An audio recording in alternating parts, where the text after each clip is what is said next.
Welcome, ladies and gentlemen, boys and girls, to the first episode of 2022. I'm very happy to have you. If you're watching me on YouTube, thank you so much. If you're listening on Apple Music, Spotify, and all those other amazing places, I appreciate you and your support. As we head into the new year, what do we think? It's a very refreshing time. It's a very energizing time. For a lot of people who maybe didn't have the best 2021, they're hopefully looking that this year will be an improvement. They'll be able to bounce back. They'll be able to turn things around. But for people who maybe already had a great 2021, a lot of things went well for them. They're hoping that this year is very much, if not the same as 2021, but it doesn't harm to always be a little better, does it? So keep your relationships close. Keep your hobbies by your side. Keep a smile on your face. And I wish you an unbelievable amount of courage and persistence going into the new year. January always has an interesting time to it. Because January, you feel like it's the beginning of something new. You feel like you have another shot at something. You feel like you have another chance at something. But if you take a step back, it's just a year on a calendar, you know. Who cares if you start a new routine January 1st as opposed to March 27th at 4:36 p.m., right? What matters is that it's valuable to you. If you feel like you've got greater energy and this greater motivation to change yourself, I'm super happy for you. I know that a lot of people do. If you go to the gym on January 2nd, it's going to be very, very full. Because this is an extra motivator for people to say, okay, this is the year that I'm going to turn my life around. One of the things that pushes us to do such a thing is death. The reason that we have this added motivation to stop smoking, to start working out, to get a job, to do all those things that we want to do is because we're not immortals. We don't live forever. And because of that, deep down in the back of our minds, there's that idea of, here's another year that's gone by. I still haven't started that podcast. I still haven't gone to karate class. I still haven't started that business I've been talking about. I still haven't changed my diet I've been trying to change since the summer of 2013. Right? Because if we live forever, we could say, I'll just do it, 60 years from now. Then I'll get started on that new diet. But we don't live forever.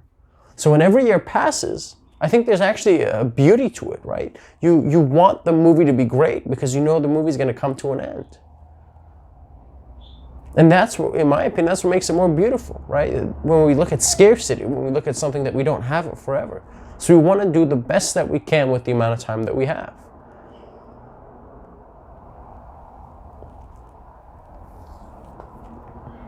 The best thing you could do for yourself is set goals for 2022. I don't know whether you're a journal writer, whether you just want to think it. But it's good to have things in your mind that you want to strive towards.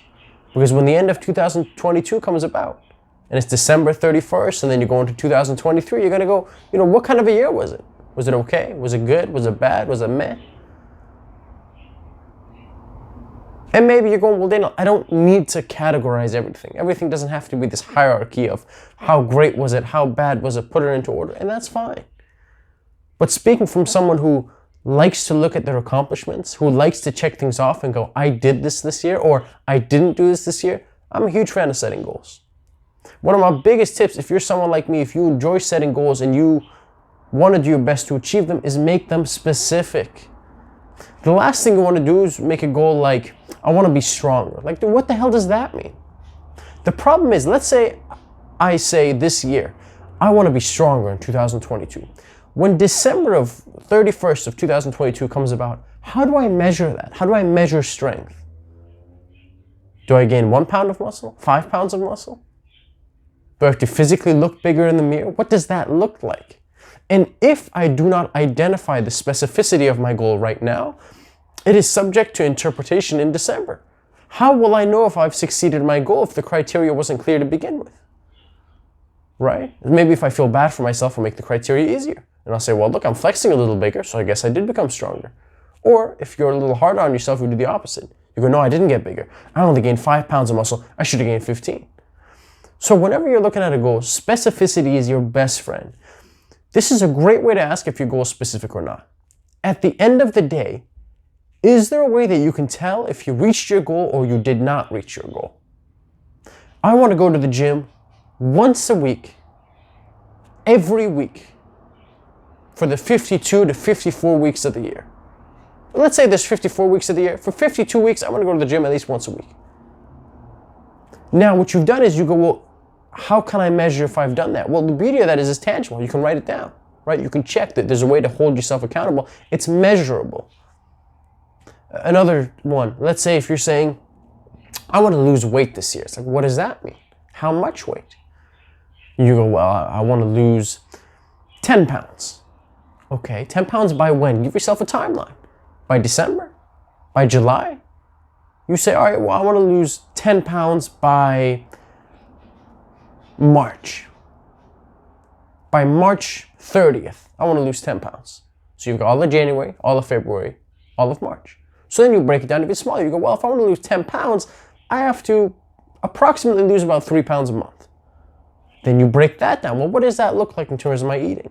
What does that look like in terms of me exercising? So what I've done is I've done two big things. One, specificity, right? We've brought it down to a number, which is 10 pounds, just arbitrary number. And secondly, I've added in a timeline, right? Because I can do 10 pounds in 3 months, 6 months, a year, in 1 month. The reason why timeline is important is if I go, I want to lose 10 pounds in 1 week, then you have to add another thing, which is it realistic or is it attainable?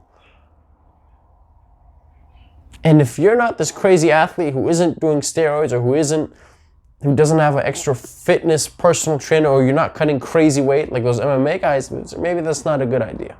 Maybe it's unattainable and you got to be honest with yourself. Because in that case, you're just setting yourself up to lose. And if you're really productive, instead of setting up yourself to lose, that's time that you could be setting yourself up to win.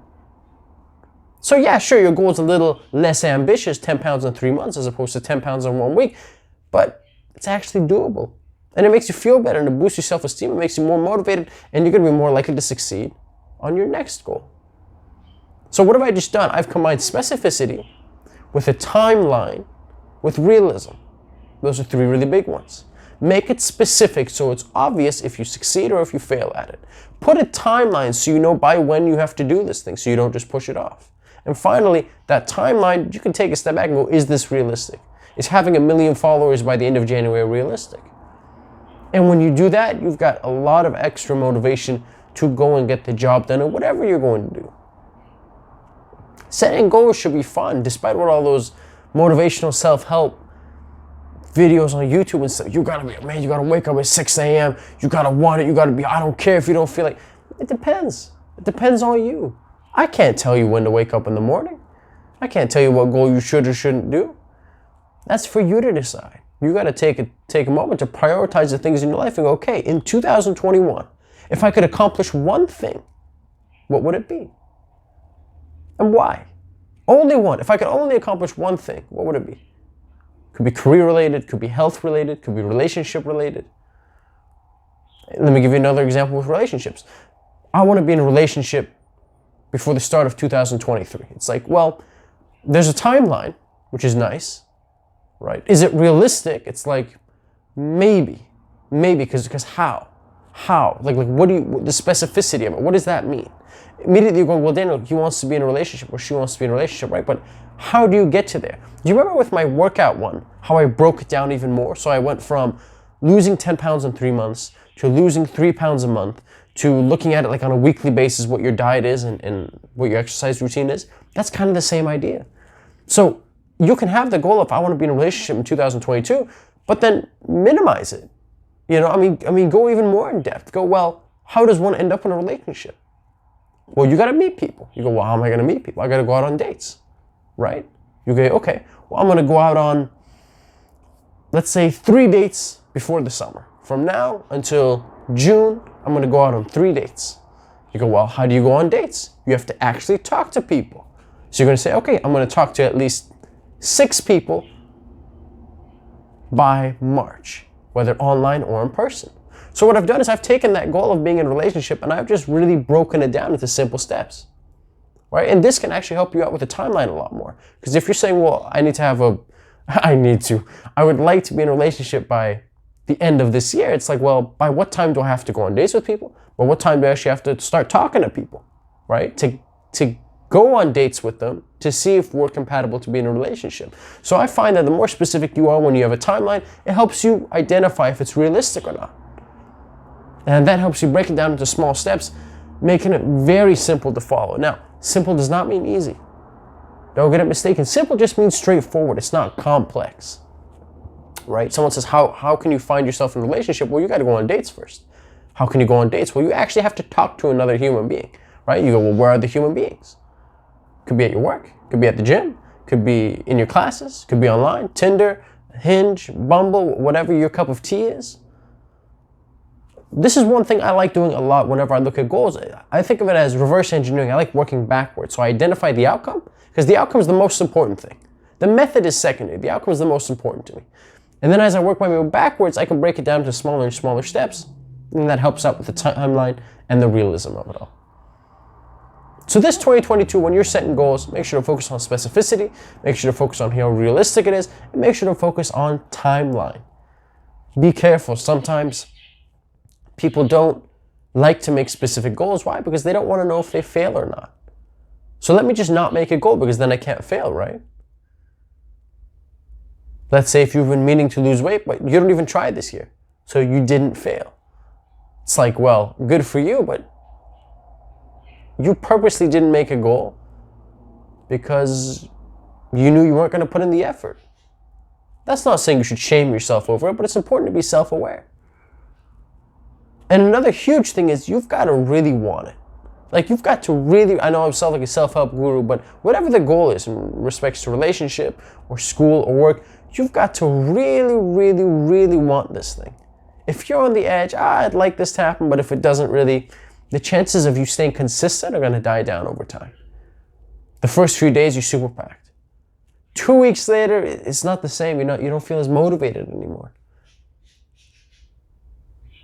But if you really think it through, and you can highlight the importance of X happening, whatever X may be in your case of the goal, you're going to have a huge added benefit, added motivation, drive, and discipline to accomplishing said goal. Now I want to ask you a few questions. And these, I want to serve as some prompts for your new year, things that you can think about your relationships, about your life, about the future, about the past. When you look back at 2021, what was a moment that you were proud of? What was something that you did in 2021 that you said, you know what, I'm proud of myself for doing this? Take your time, think about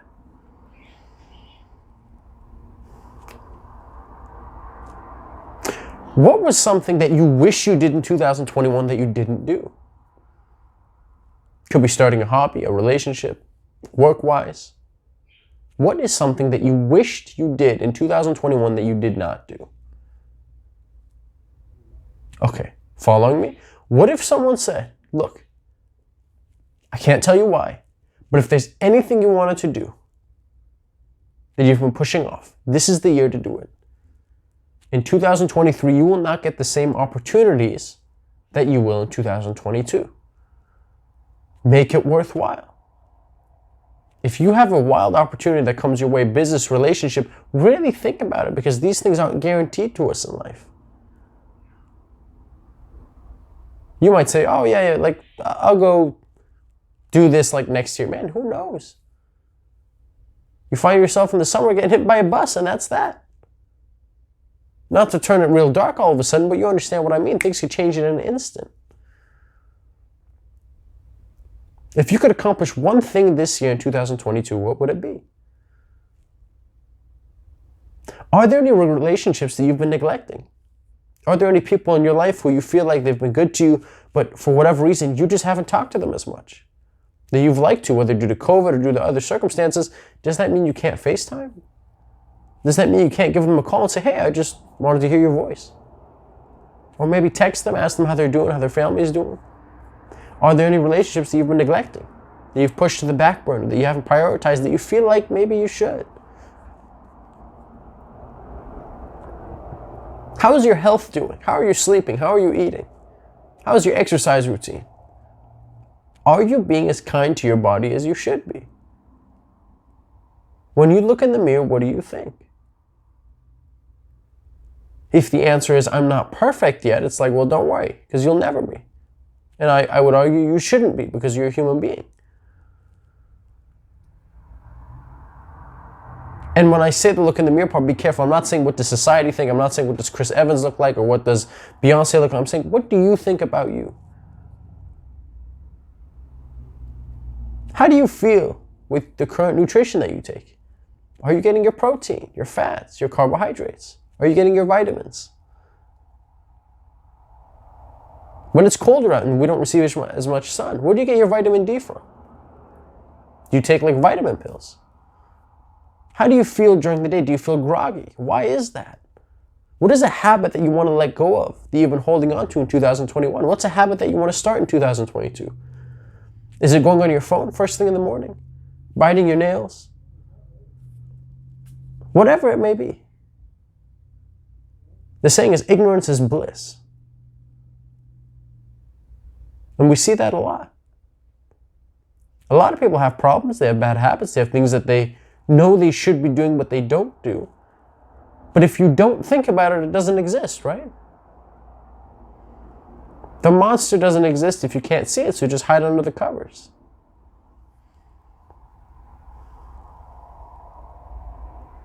If there's anything that I could wish for you besides persistence and courage, it's this kind of wake-up call.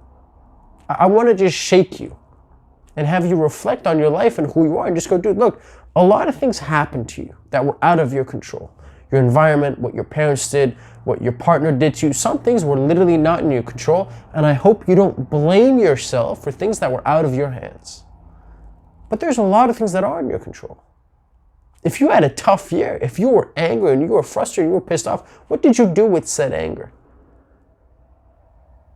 What did you do? Did you put it into your hobbies? Did you treat people badly? How did you do emotionally? When you felt stressed, what did you do to make yourself feel better? How many smiles on people's faces did you put in 2021? How many times did you stand up for yourself?